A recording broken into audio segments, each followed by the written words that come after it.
All right, we still got Annie on here.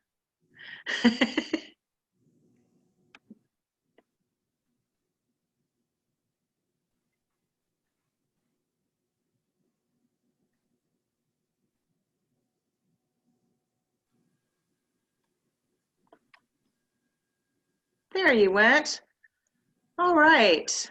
So this looks like, hello everybody, how are you tonight? I know it's, I don't hear any of you, but I could see that you are all out there. My name is Dorian Chalmers. I'm the president of the Minnesota Lyme Association. So welcome, we are so excited to have you here. We are so lucky to have Tim Montag here today from New Hope Healing and New Hope Healing and Resource Center in Alexandria. And I'm gonna let Tim tell you more about himself. We're gonna let Tim go ahead and present. And if all of you would grab a piece of paper and a pen. So if you have any questions along the way as Tim is doing his presentation, if you could write those down. At the end of the meeting, we will be taking questions in chat from you guys. So write those down so you don't forget them. And so with that, I would like to introduce Tim and give the floor over to him. Thank you so much, Tim. All right, thank you. Thank you. Well, I'm glad to be here with you guys tonight, and I appreciate the opportunity to talk with you and just share some of the things that I learned from the recent ILADS conference.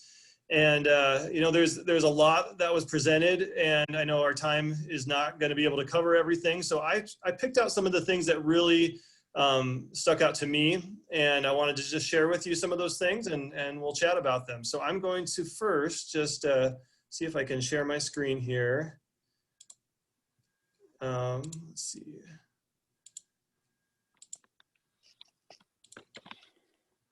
Okay. Perfect. And if I do, can I start a slideshow here too? There we go. All right. So we just call it special report from ILAD. So just our fancy name for this here. So just a little bit about me so you know who I am here. I started my healthcare training actually as a chiropractor. I graduated from Northwestern Health Sciences University 2006. I practiced for about 4 years and just decided that a change was needed, and went to school at UND to get my master's in physician assistant studies. So I graduated there in 2012. Since then, I started working in pain management. Kind of fit right in with my experience with chiropractic care. I also did some work with urgent care, and I continue to do some of that on the side. And then as far as treatment for Lyme and tick-borne disease, that's something that I'm familiar with. I've been familiar with for quite some time, but as far as actually treating it, it's a little newer to me. I've been in about 1.5 years here now at New Hope treating. Prior to my treating, I did some training.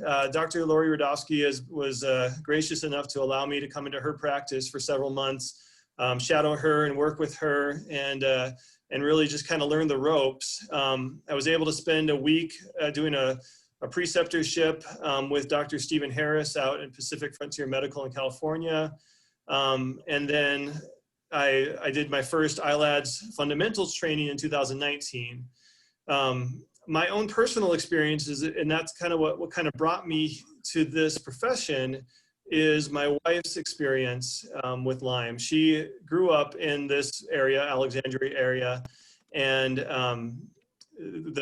she would tell me about times as a kid when she'd go out into the woods and come out just covered in ticks. And it's no surprise that that she, with that experience, ended up with Lyme. It took us a while, of course, to figure it out. And then since she's been diagnosed, we've also come to find out that all 3 of our children also have been diagnosed with Lyme. And so we have a little bit of family experience here. And you know, I think that's kind of how life works. You take what life gives you, and hopefully you can use that to do some good. And so anyway, we're here now, and just to show you our little logo here. So New Hope Healing and Resource Center, we're located in Alexandria. Again, we've been here for about 1.5 years. Amy Goodwin is the founder and owner of our center. We specialize in treating Lyme. That's really what we set out to do with this clinic, with this center. And on top of that, we've also been able to add some additional services. So we're really trying to become a more holistic and all-encompassing. We have a Dr. Lee Aberly, a naturopath that works with us treating Lyme. We've added a couple of nurse practitioners that are going to be doing some functional medicine and family medicine with us too, as well as doing some IV nutrition, hyperbaric. We have a mild hyperbaric oxygen chamber, and some other adjunct therapies as well. So our goal has been and still is to be a place that we can offer many different services that really are needed for those that are dealing with Lyme. So it just seems that, and I forgot to mention too, we also have a registered dietitian with us as well. So that's been our goal, and that's what we're working at doing here. And of course, we are all learning in the process. So let me share with you a little bit about what I have learned. So these are some of my take-home points. And again, there's a lot more than this, but I'll share with you some of the things here that I've learned. Firstly, I wanted to just talk about some of the Bartonella treatment. So Bartonella is a co-infection that's common, or an opportunistic infection potentially too, that's common with Lyme disease. We see that in a lot of Lyme patients, and can also be quite a difficult infection to treat it on top of Lyme. So there's been a fair amount of research going into that recently. Also, the recognition of maternal to fetal transmission of Lyme and the importance of treating during pregnancy. Not a new topic per se, but just some info that was shared this time around here. I wanted to talk about some of the updates that we have in treatment with disulfiram. This time around, again, it was basically kind of an update from last year. What have we learned in the last year? And then I wanted to talk a little bit about MyLyme data. Again, it's been around for some time, but there are some studies that are coming out from this particular organization now. And I think it's important for us to be able to see what they're sharing with us and what we're learning. So let's start and just talk a little bit about Bartonella. So Bartonella is a bacterial infection. One of the other names for Bartonella infection is cat scratch disease, because you can get it from a cat scratch. That's kind of the classic, or biting flies or other insects that can carry it. There are some classic treatment options that we know about, just several different antibiotics that we know are effective for Bartonella when you're talking about Bartonellosis, cat scratch disease. In more complicated cases, rifampin is added, doxycycline can be used with that. So doing a combination therapy is not unheard of for Bartonella alone. Now, Bartonella, in addition to Lyme, seems to be a little bit different beast, and can be quite problematic and difficult to get rid of sometimes. So I just wanted to share with you, again, tends to be resistant. It may require double coverage, longer treatment. So the study that was shown to us here at this recent ILADS conference was one looking at the Bartonella bacteria and the different phases of growth, trying to find treatments that can affect this bacteria in the different phases. So the lag phase, log phase, stationary phase. Log phase is growth, logarithmic growth. Stationary, of course, just what it sounds like. And so we also have to be also looking at biofilms as well. That's an important factor in Bartonella. We know that plays an impact on how well we can treat it. So this particular study was studying different medication combinations. This study came up with basically these 4 combinations are the ones that I listed here, are the ones that seem to be the most effective as the title states of this study, killing stationary phase and biofilm recovered cells of Bartonella Hensley. And so just kind of simple enough here. They had a couple charts that they listed out, and the charts showed the effectiveness of each different medication on how much of the bacteria was left over after they treated. And these 4 combinations are the combinations that did the best in this study. And as you can see, 2 of these, or a few of these, are antibiotics. So there's azithromycin and ciprofloxacin, rifampin, again with Cipro. Cipro is a tough antibiotic to use, especially if you were thinking about longer term treatment.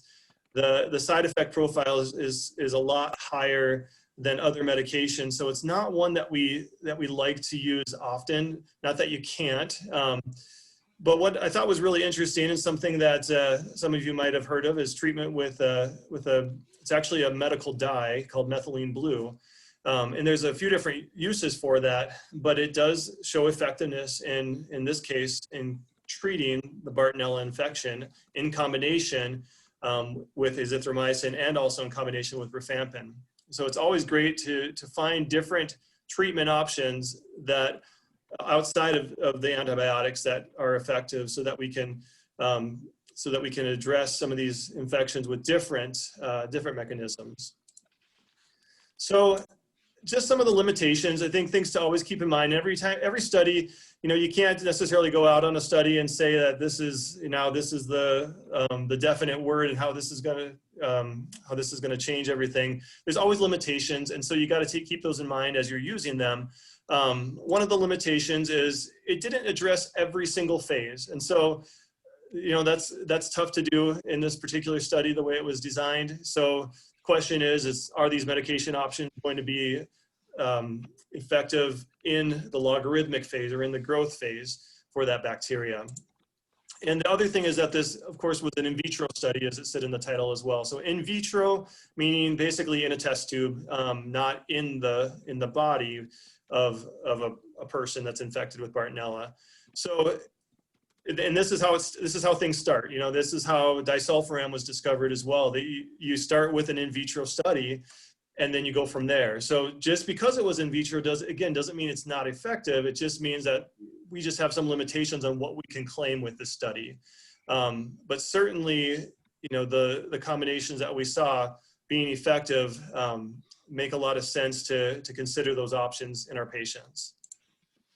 So that's with Bartonella. That was a pretty short study, but I thought that was important to point out. Those specific combinations have shown some effectiveness, and also bringing in that methylene blue as a treatment option. So we'll switch gears here over to the maternal fetal transmission of Lyme. So one thing that's kind of interesting, I always find it interesting when the Western medical world, the traditional medical world, finally recognizes something that the Lyme providers have been saying for a long time. So the CDC actually added a part to their website this year that basically recognizes that this can be an issue. This is their official statement. Says, and I just copied this off their website. It says, untreated Lyme disease during pregnancy can lead to infection of the placenta. Spread from mother to fetus is possible but rare. Now, I'm not sure on that second sentence what they're using to back that statement up, but the fact that they're recognizing it, I think, is great. Just to see any kind of progress at all with some of our bigger government organizations recognizing what Lyme can do. But before we give them too much credit, just remember that the first reported case in a scientific journal about maternal fetal transmission was July of '85. So we've kind of known about this for a while, and that's unfortunately the way sometimes science and medicine works. You got to prove it again and again and again for many, many years before anyone catches on. But it's important. It's important that we recognize this. When a mother is infected with Lyme, we know that there are things that can happen with the fetus. There can be malformations and other issues. And this has been shown in cardiac, psychiatric issues, dermatologic issues. Some children that were born with syndactyly, or some of their digits fused together, or miscarriage or fetal death. So there definitely is, of course, there's going to be things that can happen from the Lyme infecting the placenta. So what do we do? How do we address this? I think the most important thing we do is we recognize it and we treat the mom. We make sure that we make this a priority, and I think that's important to get that word out, that it is safe and in fact important that we also are treating the mother during pregnancy if the mother is infected with Lyme. Some things to keep in mind, and this sometimes I think can sometimes deter us, is that some individuals find that their Lyme symptoms improve during pregnancy. I can, just from my own personal experience with my wife, that was much the case with her. So even if the symptoms are better, doesn't mean we shouldn't be addressing it. Postpartum symptoms can be much worse, so that's something that has been seen and experienced. There was a systematic review in 2018 that showed significantly fewer adverse birth outcomes in women treated for gestational Lyme.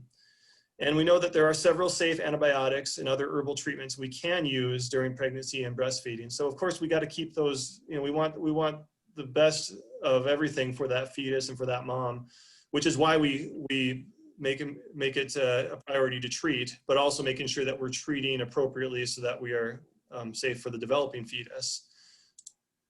So, and then other things to do is, in any case, looking for symptoms in the newborn. May or may not be present. Again, personal experience has shown me that a lot of times this can show up later, like, around the ages of 8, 9, 10, versus right away as a newborn. So it may not be something that we see, but it's something that we should be looking for. The other thing that can be done, and I would imagine that this would be something that if a mom really got to know their obstetrician, that there was enough, and we could hand enough evidence to this obstetrician that testing the cord blood would be a possibility here. Of course, that's not something that we can simply just do easily, but what my meeting looks like. Something that would be worth certainly looking into here. And so keeping in mind that we want to treat the mom, screen the newborn, and watch the child as much as we can to make sure that we're giving it the best chance at beating this or avoiding this if possible. So disulfiram, this is now, well, I guess it's been 4 years since the study was published showing disulfiram as a viable option for treating Borrelia bacteria. It's been at least a few years since we've seen it being used in clinical practice. And so this presentation kind of gave us the update of what do we know now that we maybe didn't know last year, or what do we know better about it than what we did before. So I think the most important thing, and I just wanted to emphasize, is that it continues to be effective. So we are still seeing people a year later finding that this is beneficial for them. So it still remains a viable option for treating resistant Lyme disease. The dosing is still in question. So that's an area that, we've got some general guidelines as far as weight-based dosing. We are seeing that a higher dose seems to be more effective at really getting to the Lyme, the bacteria, and causing some improvement. Of course, higher doses equal potentially more side effects. But as far as length of dosing, that's another thing that, again, we're still trying to figure out here. As of right now, what I'm seeing most people do, what I've been doing, what was discussed at ILADS, is that we start low and go slow with a very slow taper. Just because of how long acting this medication is, you have to go very slow in order to not build up the medication in the bloodstream too quickly. And then you get to the target dose, and then once you're at that target dose, and that's going to be different again based on the weight of the individual, and I think I've been looking at the tolerance, how people are tolerating the medication.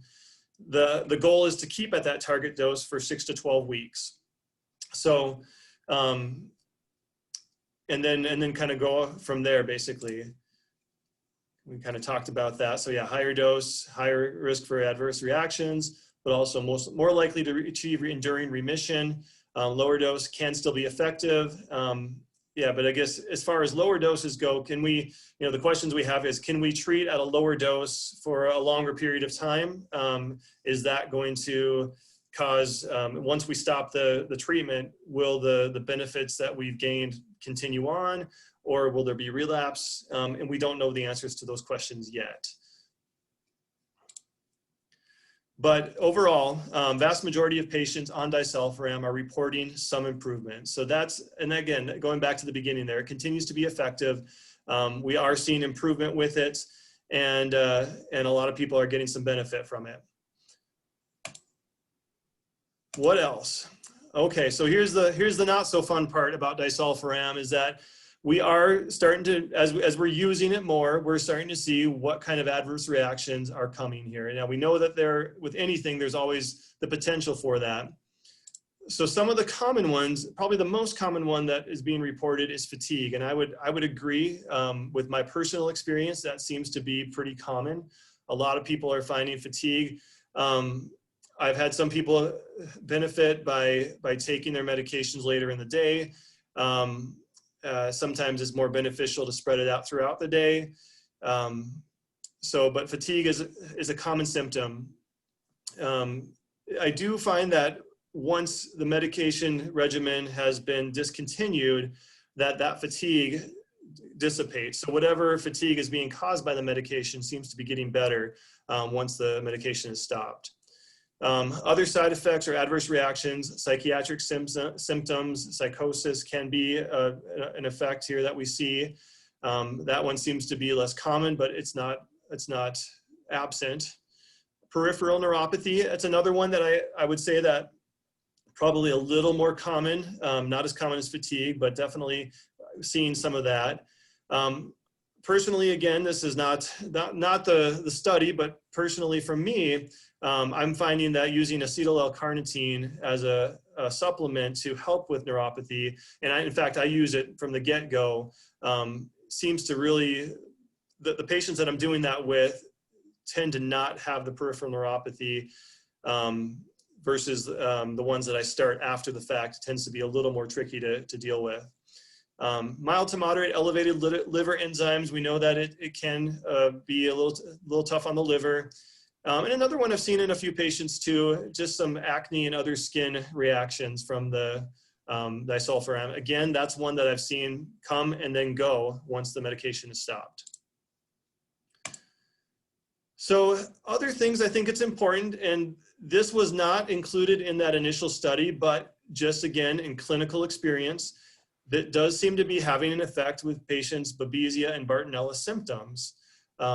So that's, again, kind of an area that needs some research, but it's promising to see things like that happen, because that's, again, we want to make sure that we're not just treating Borrelia, but we're also treating any co-infections that may be present. And we also are seeing that there are people who benefit by having concurrent antibiotic or other treatments along with disulfiram. So disulfiram alone can be quite effective, but sometimes we need to do something else with it, or we need to do another round of disulfiram. That's other areas that are being explored. Is, we get so much benefit from one round of it. What's going to happen as if we do this again? Do we find that it adds upon that?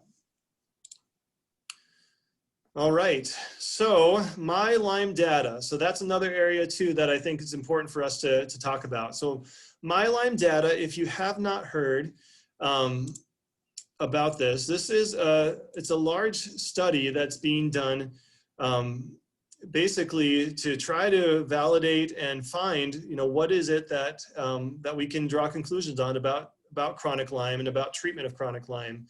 It's patient powered, meaning that this is something that in order for my Lyme data to get the info that they're gathering, they're relying on patients to submit their data. So there are not many studies out there of a large scale that are studying patients with persistent Lyme symptoms. And so this is kind of what the My Lyme Data organization looked to fill, is bridge that gap, is how do we get all of this data, how do we get all of this into a study or an article that can give us some validated results that then we can make some generalizations on, we can share with others, and really have some good, powerful information. So some of the things that they're exploring are factors that influence response to Lyme and Lyme treatment. Like, why do some patients get better and some don't? That was the name of their talk, actually. And then what about co-infection? So a lot of different things that they're looking at tonight. I just wanted to talk about some of the things they found out about this one here. Why do some patients get better and some don't? And again, this is a generalization, and I always say you can't take the generalization from a study and necessarily apply it to every single person, but it's a place to start. And it does help us to know, where to go, where to start, and then we can kind of go from there. So the study they presented was a survey that was done, and they had almost 4,000 participants that were included. Of these 3,895 participants, 3,553 reported being unwell in their survey as far as their overall health. A little over 2,000 of these individuals also had persistent Lyme disease. And again, remember, these are self-reported surveys, so there's always going to be areas for confounding variables. But again, we're trying to get the best data we can and make some generalizations from it. 342 reported being well, and 131 of these well patients or survey participants had also reported having persistent Lyme disease. So how do we define well? That's the million-dollar question, right?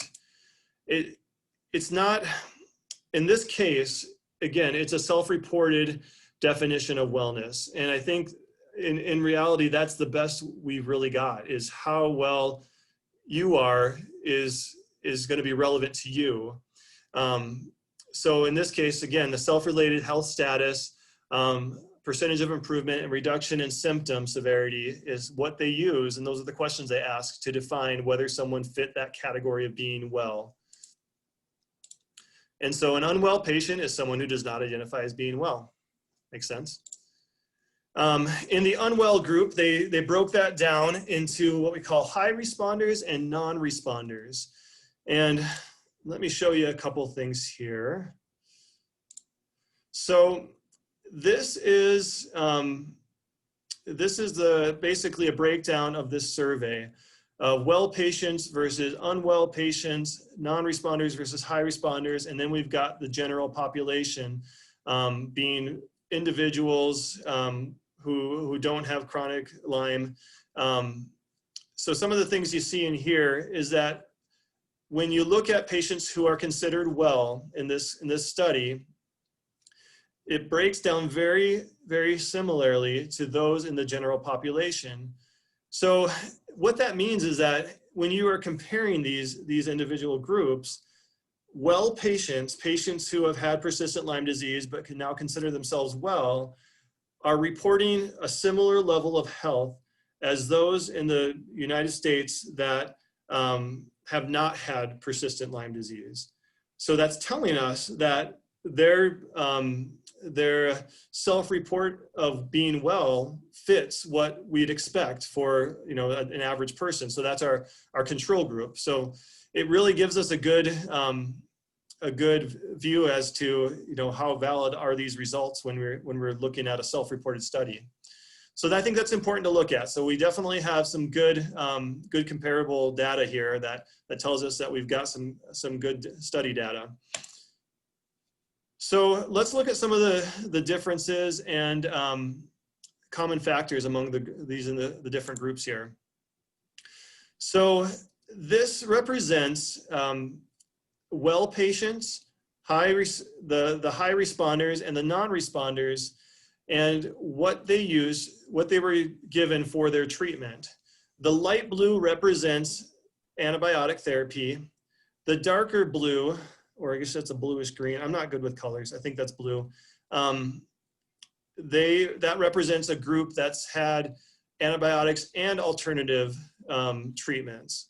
So one of the things that you see in here is that those in the well group, the percentage of people in the well group and the high responder group, there's definitely a correlation between how well someone does and whether or not they've been treated with antibiotics. Take another look at this here. So this is another thing that we're looking at is how long people get treated. So this is just a breakdown of how long people in this study were treated. And in this case, the majority of people, well, like I wouldn't say the majority, but the larger percentage of people were treated for more than a year. And then we've got a group of people that were treated for less than a month, 1 to 3 months, and 4 to 12 months. And this is, I think this is also very telling here too. So again, let's look at the well patients. Those who consider themselves to be well, 71% of the well patients treated for over a year versus 19% of them that treated for 4 to 12 months, 6% 1 to 3 months, 4% less than a month. So the vast majority, 90% of those who considered themselves well, treated for more than 4 months. And the same goes if you look at the high responders. Definitely those who are high responders are those, there's a larger percentage in those who have been treating for more than a year, and also in those who've been treating in the 4 to 12 month group, and lesser as you get out into these lower amounts of treatment. And then the opposite is true for non-responders.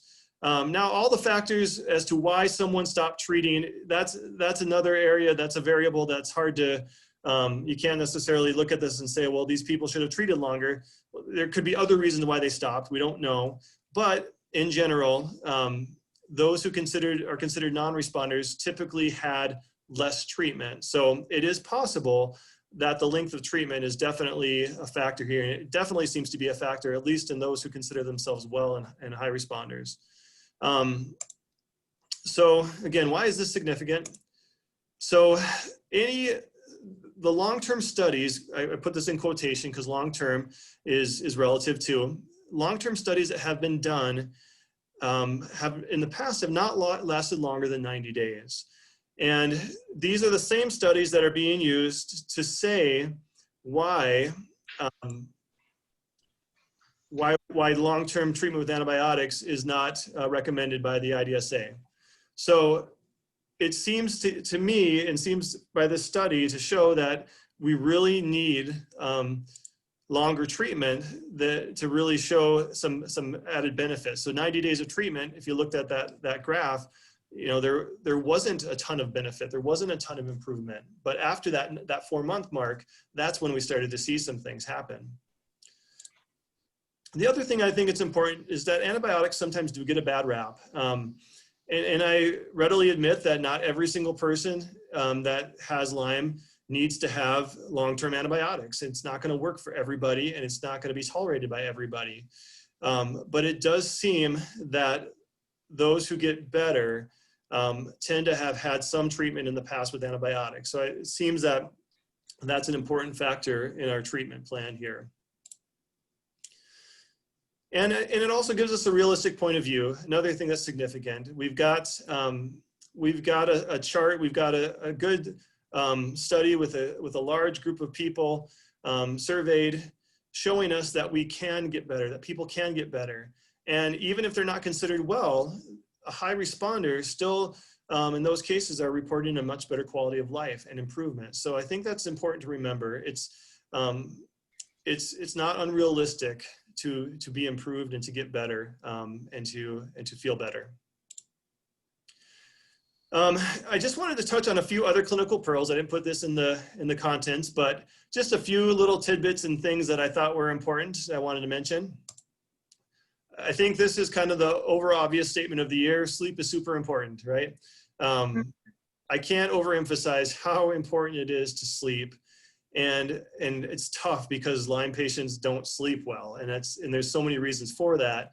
But it's important that, you know, not only are we trying to treat Lyme so that you sleep better, but address the sleep, you know, treat somehow in some way, figure out a way to try to get the sleep to be better. Sometimes it's just a matter of admitting that 8 hours of sleep isn't enough and you need to get more. And that's tough too, because life is busy and you got a lot to do. And the more you sleep, the less time you have awake. But we want your body to heal, and that's why sleep is so important. So just a clinical pearl and something to always remember. I think can't overemphasize that.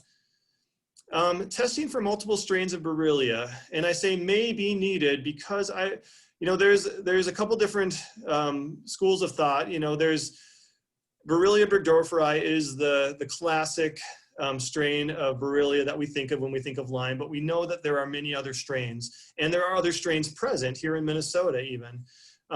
So a negative Lyme test could simply mean that we didn't test for the right strain. Could mean a lot of other things too, but that's something to keep in mind. When does more expansive treatment become advantageous? There's a cost to benefit ratio you got to kind of weigh out. Obviously, more expanded testing is going to cost more for a patient.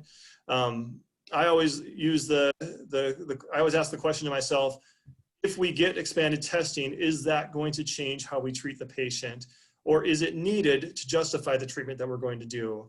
But again, it was brought up, it was talked about, and I think it's important to keep in mind that sometimes we need, if we are kind of hitting a dead end in some of our testing, to think about, we need to look at a little bit more than what we're looking at. So another one too, I thought this was interesting, that patients, and this is obviously was a big part of the conference, is talking about COVID and some of the similarities between how people are responding to COVID and how Lyme is in some ways is very similar. But I think this, from a clinical standpoint, very important. Patients with Lyme and COVID seem to be doing better when they're actively treating Lyme. So I bring this up because I had a case earlier this year when COVID was relatively new that was very, very nervous to start treating because they were scared about having Lyme, treating Lyme, and then getting COVID at the same time. But I get the fear, but the wisdom is probably more so that you want to support your immune system as best as possible. So if we're trying to tackle Lyme, we're going to give our body a better fighting chance. Another really interesting thing, I just read this the other day, is that they're saying that patients that have had COVID are starting to report brain fog as a lingering symptom. That sounds familiar, right? And last little clinical pearl here, the importance of treating the gut. And in this case, specifically for patients with PANS and PANDAS. If you're not familiar with those acronyms, PANS is Pediatric Autoimmune Neuropsychiatric Syndrome. PANDAS is Pediatric Autoimmune Neuropsychiatric Disease associated with strep. So they're kind of one and the same. PANS is more inclusive. PANDAS is very specific to strep bacteria, whereas PANS can be just about anything, including other traumas, and definitely Lyme is one of those that we think about. I had a patient point this out the other day, and it's just kind of a funny little aside. Their child has been diagnosed with POTS, which is postural orthostatic tachycardia syndrome, and PANS. So she said that her son has POTS and PANS. I thought that was kind of funny. Not funny for him, but kind of funny that we have those acronyms. So the treatment with the gut, and what was talked about is a therapy called Helminth therapy, and Helminth is basically an intestinal parasite, intestinal worms. The thought behind this was that and I'm going to be leaving out a lot of the details and paraphrasing here, so I apologize. That there's a beetle called a grain beetle that we've basically eliminated from our grain. And back in the day when, before we have all the automation and processing that we do, that grain beetle, when we ate that grain where the grain beetle was living, we could then also get some of these helminths along with it. And in general, the thought again is that that's not a bad thing necessarily. In fact, this particular talk focused on patients with PANS and PANDAS, those psychiatric symptoms. that improved with actually ingesting a little vial of these helminths. And probiotics I put on here too, just because that's another thing that's been shown to be really helpful for someone with PANS or PANDAS. So there's clearly a connection with the gut and these particular symptoms in kids. So something that needs to be addressed when we're thinking about kids with PANS and PANDAS.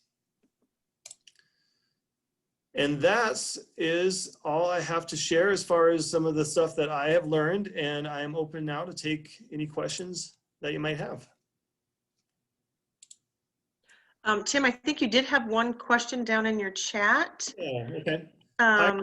Non-responders, yeah.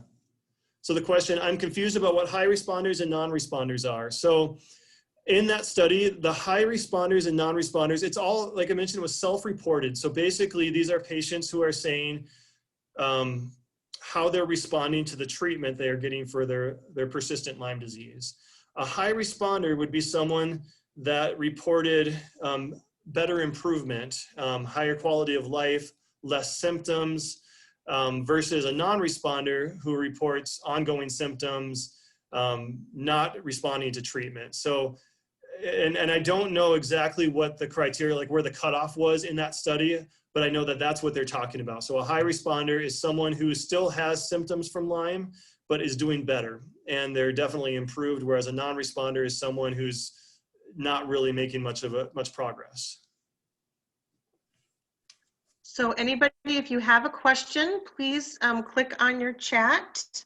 Looks like you have another one there, if you can see it, Tim. Yeah, the supplement used for neuropathy is acetyl L-carnitine. I'm gonna just type it on here so you can spell it out there. And I always recommend 1,500 milligrams per day as a standard dose. I'll throw that on there.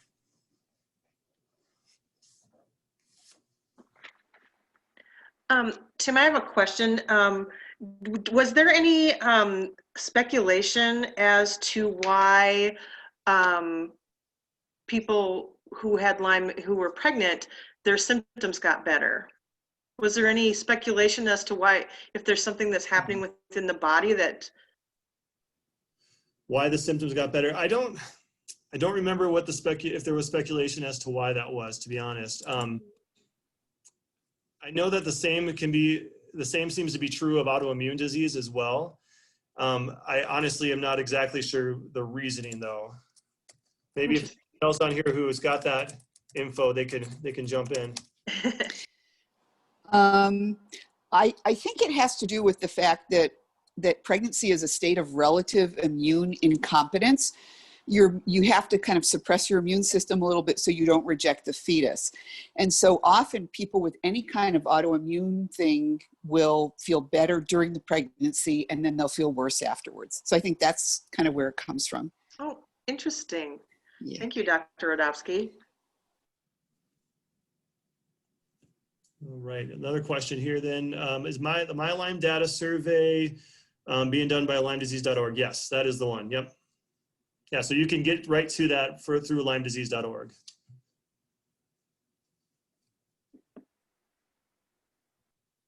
How does acetyl L-carnitine help neuropathy?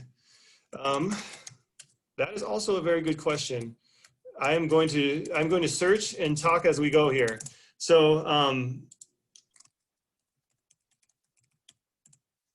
acetyl L-carnitine.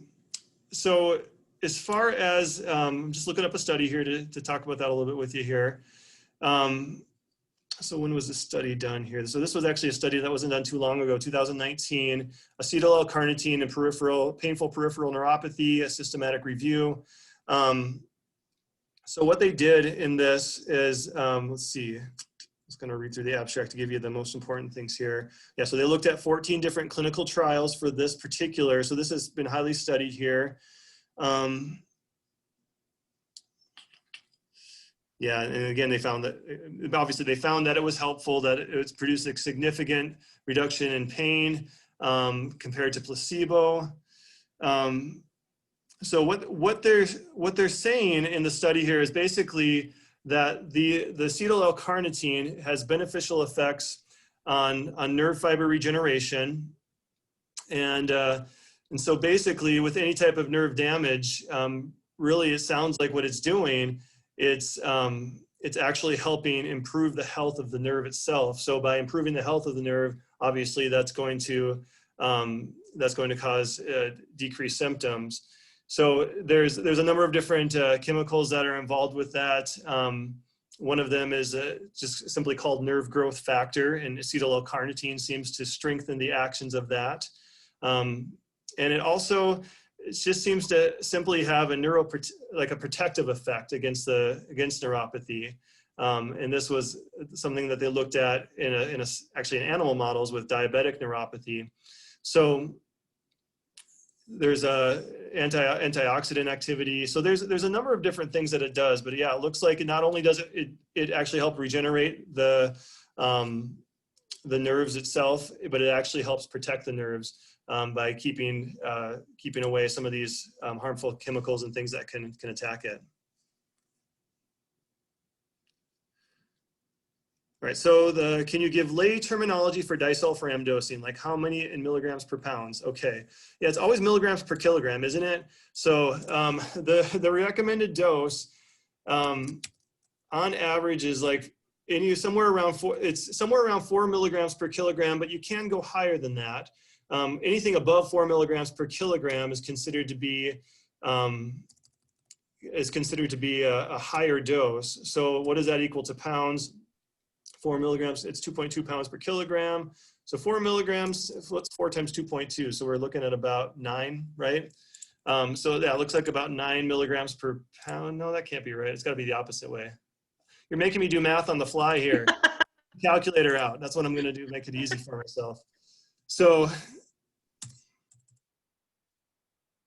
like for instance, if you've got, I'm just going to throw an estimate out here. So if you've got a person that's 180 pounds, that's 180 milligrams. That's a dosage of 327 milligrams. So yeah, so it would be the opposite. 4 divided by 2.2, so 1.8 milligrams per pound, or roundabouts there. I will say that, oh, there we go, perfect. That's an easy way to just say it, just type it on there from Dr. Verkota, awesome.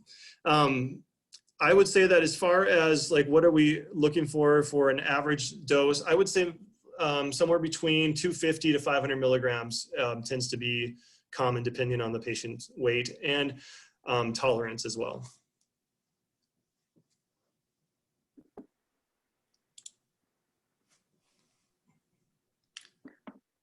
Other questions? Did I miss any here? I think that's it so far. Any other questions? Tim, do you want to tell them about the acute care clinic that you have too? Oh, sure. Absolutely, yeah. I forgot to do that. Thanks. Yeah. Yeah, just something that we started last summer actually. Just because, you know, in Alexandria, I mean, anywhere really in Minnesota, Lyme is common. Alexandria, we've got a lot of hunters, a lot of fishermen and fisherwomen and people that are out in the woods a lot. So we know that it's pretty prevalent. And what we wanted to do is we wanted to provide a service that allows patients with acute cases of Lyme or acute tick bites to come in and see us. And our goal was to be kind of competitive with like the local urgent cares and things too. So we have a reduced price just for that specific visit. So we offer an acute care clinic throughout well, whenever I guess that it's needed. I mean, we've had an acute care clinic last week still. I'm surprised in October still, but you know, it's here longer than we know. So that's kind of what we do to just offer that initial care, making sure that we get you on the right treatment, that we get you on for a good length of time that we know is going to be effective, and that we follow it through. That's, I think, most important, is that some people do just fine. You know, I've had patients that have gone to their primary doc or their urgent care and gotten 3 weeks of doxycycline and done great.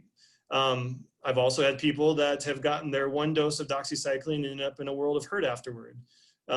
So, you know, and then there are people who don't respond in the first few weeks or continue to have lingering symptoms. So it's really helpful to have that follow through. So that's what we strive to offer and we're try to be pretty flexible about getting people in for visits for that.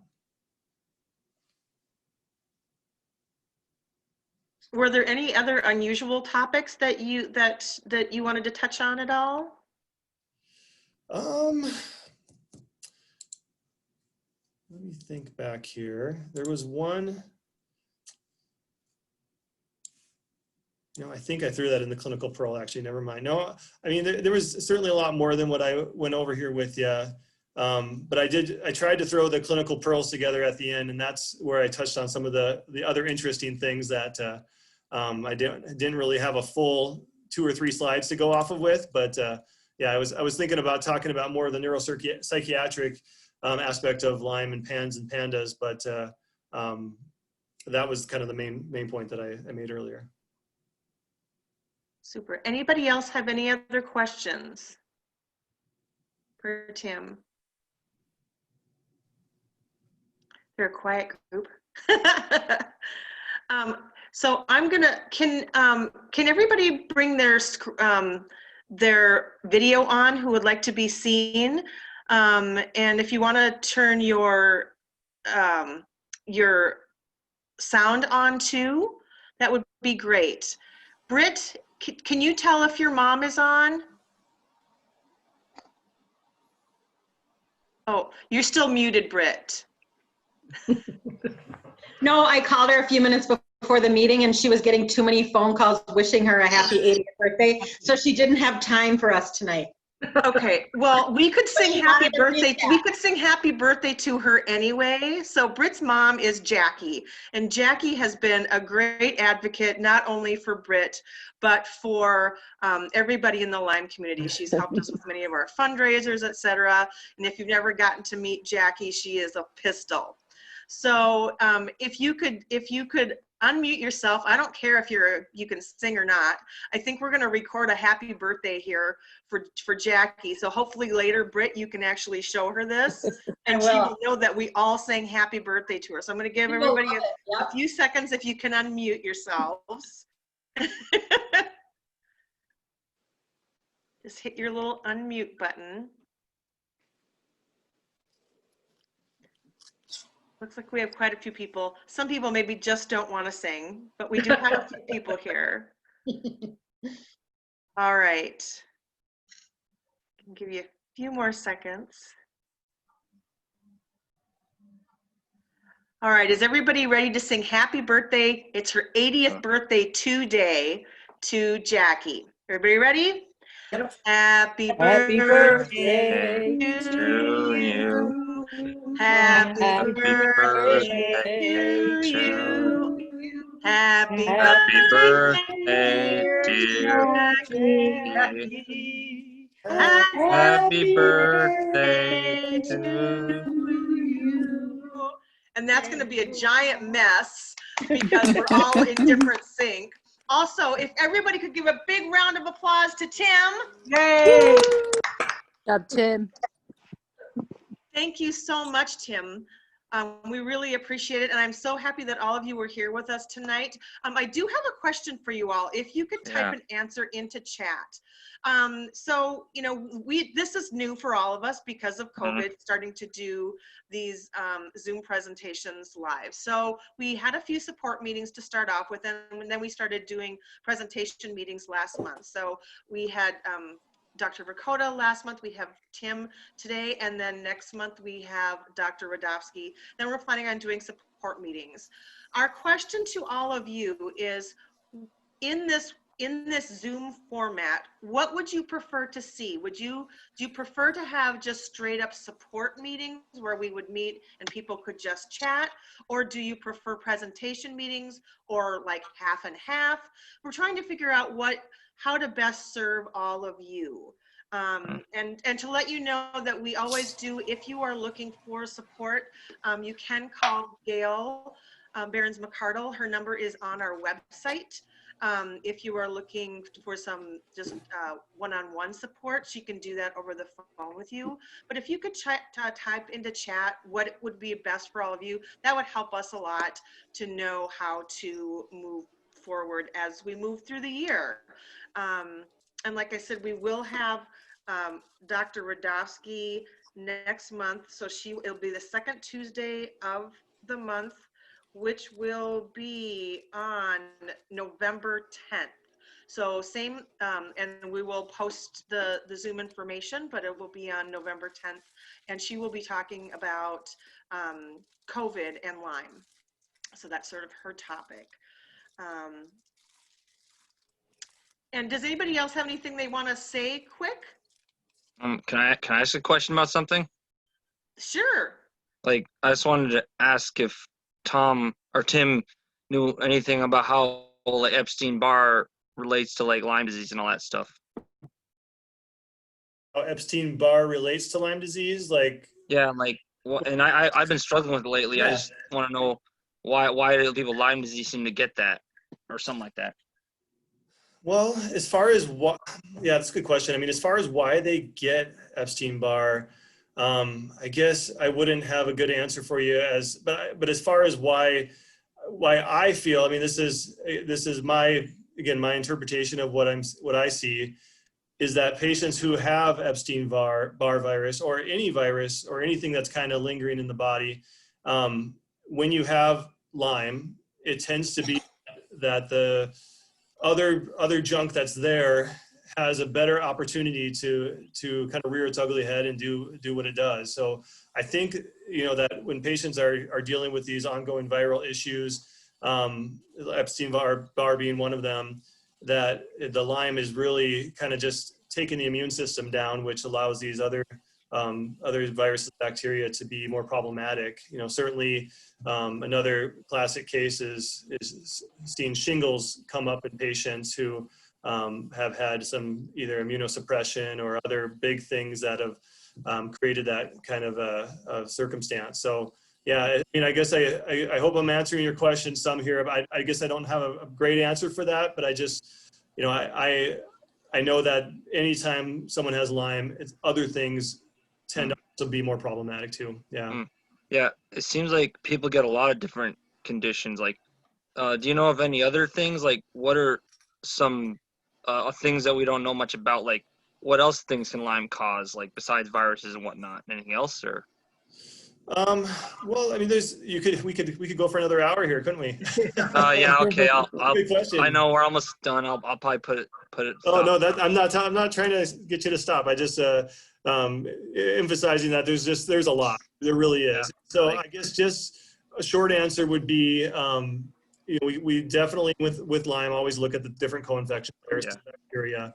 But if someone's got issues with mold toxicity, heavy metal toxicity, if someone has difficulties, post-concussion syndromes, diabetes, I've seen a lot of those other things be more difficult to manage with someone that has Lyme. So I think those are all things that are probably important. The gut's another huge one. I mean, I see a lot of people that come in that have Lyme, but their gut is struggling so bad that you kind of almost have to address the underlying issue. Still doing the conference. So and there's The also search. No, this is my patient today. Paid me in cash. Hello, 700. Dr. Radofsky, you're not muted. what happens? So another one would be, I was going to mention is like mast cell activation syndrome, for instance. There are a lot of people with Lyme that tend to have those symptoms as well.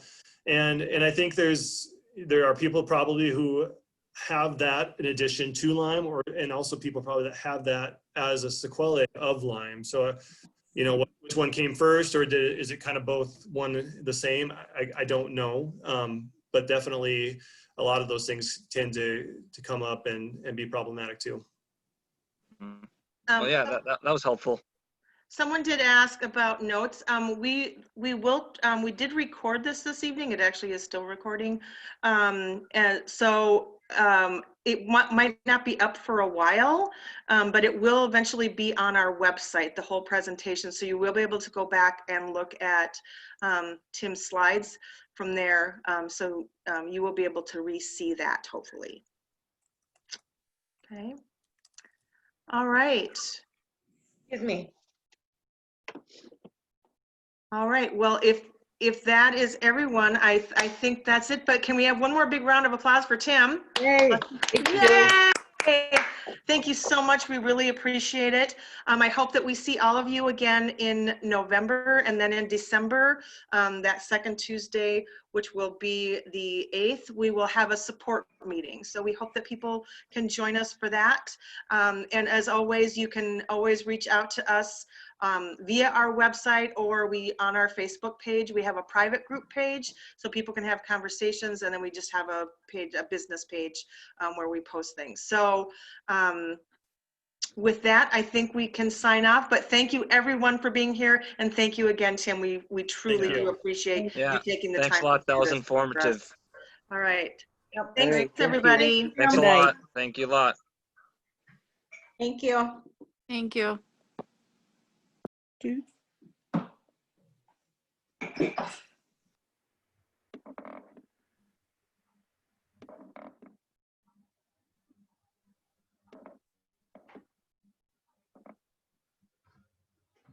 I know.